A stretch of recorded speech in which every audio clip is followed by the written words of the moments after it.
Hello, I'm Ruth Stewart. I'm a GP by training. I have recently finished my term as the National Rural Health Commissioner for Australia, but of probable interest for the purpose of this recording is that I've spent actually over 30 years as a GP obstetrician. So I've done a lot of work in women's health, and I've spent a lot of time talking with women about their gynecological parts, their women's parts. And it gives me very great pleasure to join Kath Matzella to promote the International Gynaecological Awareness Day, because this is really important. Our gynecological parts, our lady bits, or our pudenda, as they're sometimes called in medical textbooks, are not often talked about. And it's really interesting. Kath shared with me what she found out by looking at the definition of pudenda. The Latin meaning of pudenda is the shameful part of a woman. That just makes me really angry. Why should the parts of a woman that enable conception and birth be considered shameful? It blows my mind. And I think that's the basis of a lot of the problems that we have in encouraging women to be open about health or ill health of their gynecological parts. So that's the purpose of me talking to you today. I want to demystify some of the stuff. So I want to start by actually getting the language that we can use to talk about our gynecological parts. Now, I've come up against a bit of a problem. I was initially going to show you photos or perhaps drawings of the anatomy of our gynecological region. And Kath has explained to me that if I am to show a photo or a lifelike drawing of a woman's gynecological anatomy, the video would be removed from social media, even though this is a health-related talk. So I've decided to be a bit creative, and they can't prevent me from showing my face, right? So I've gone very creative, and I'm going to ask you to use your imagination a bit. But I put together this photo, and I'm going to share it now. It is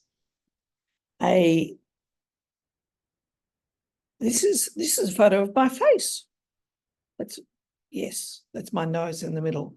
But I want you to think about it see it as an analogy with your gynecological anatomy. And we'll start. This will just help me to show you what bits I'm talking about. Now, this bit here, my mouth in this photo, represents the vagina. The vagina is the opening to the outside world that connects with your uterus. And it's the part that we have sexual intercourse with. So when we're creating babies, most often a man puts his penis into the vagina. Okay, so this here that we're looking at is my representation using my face and hands of your gynecological anatomy. So the whole area is bound by the labia majora, which are the outside parts, and the labia minora. Now, often women call these the lips. Okay, in this picture, that's my fingers. My fingers represent the labia. Now, the labia are absolutely amazing. They're like the folds of skin that enable the vagina to be incredibly stretchy, so that, yes, most of the time the walls of the vagina sit up against each other, and, you know, as in this picture, it's pretty much closed. But when the vagina needs to be really open, such as in childbirth, it can dilate using the flexibility, elasticity that is enabled by the labia. That's why we have labia. They're extra folds of skin that allow expansion of the vagina, okay? So that's what the labia are, and that's what their function is. And every woman's labia looks different, although I doubt that anybody's labia looks quite like my fingers, but I hope that you're getting the picture.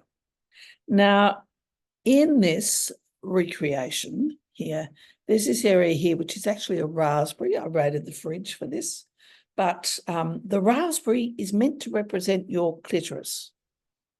The clitoris is the pleasure zone of the gynecological anatomy. It is the most sensitive part of what is a very sensitive area. And when handled right, it gives you a lot of pleasure. That's the clitoris. It sits up there under what's known as the clitoral hood. Now, I'm joining my two fingers together to try and mimic the clitoral hood, and rather appropriately, my fingers almost hide the raspberry clitoris there. Okay, now working towards the back, you can see my large nostril. Okay, the nostril actually represents the urethra, which is the opening that connects to the bladder. So when you pass urine, when you wee or when you piss, whatever you want to call it, that's where the urine comes out.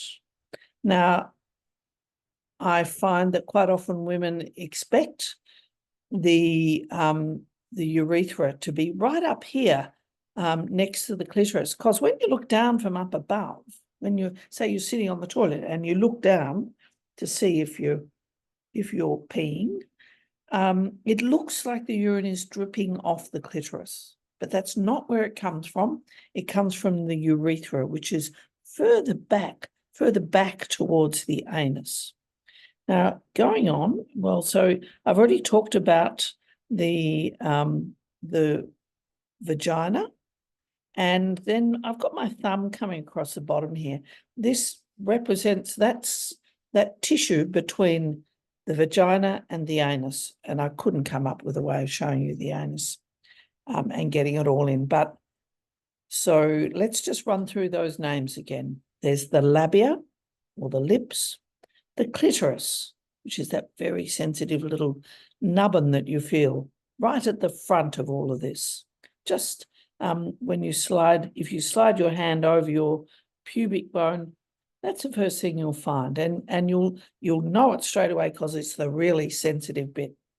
Then going back further is the urethra. Because my nostril looks so large, it looks as though you could put your finger in it. You can't put your finger into the urethra, but you can put your finger into your vagina.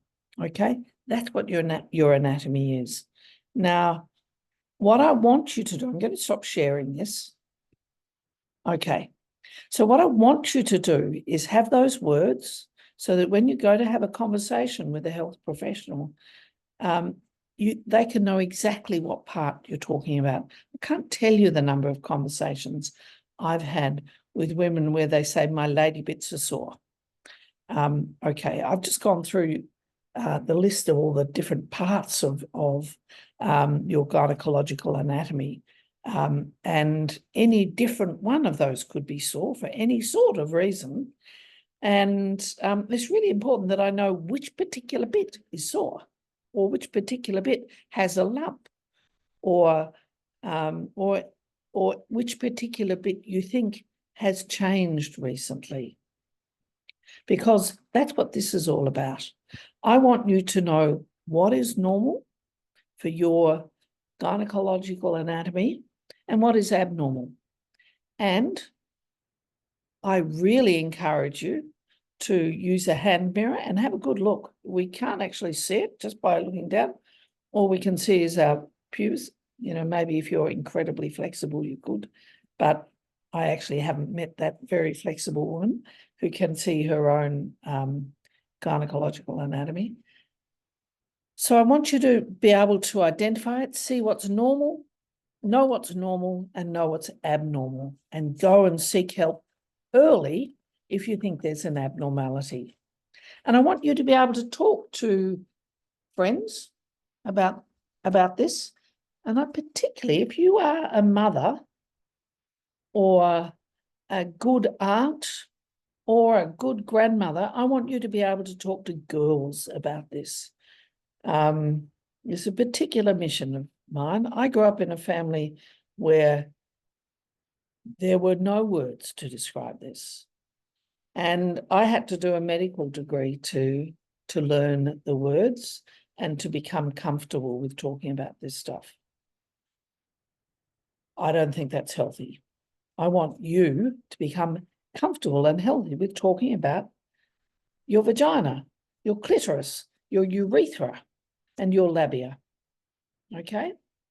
Because the bottom line is you need to be able to identify what are the parts, what is normal, and if there is an abnormality, if there is and by that I mean a change. Everybody's gynecological anatomy is different. Just as my face looks different to your face, my gynecological parts look different to yours. It's just that I don't go around flashing my gynecological parts, and you probably don't either, okay? So we don't know to talk about that. But what we can do is talk about what if we've noticed a change and seek help. So early detection for changes, because sometimes those changes can be a cancer. And if you're not talking about it and not seeking help, you really will present very late. And when you present late, it's much harder to get a cure. Early detection enables early treatment, and early treatment makes cure much more likely. So thank you for listening, and please feel free to share this. And I'm sorry about the clumsy nature of my analogy, but, hey, blame social media. Thanks. Bye.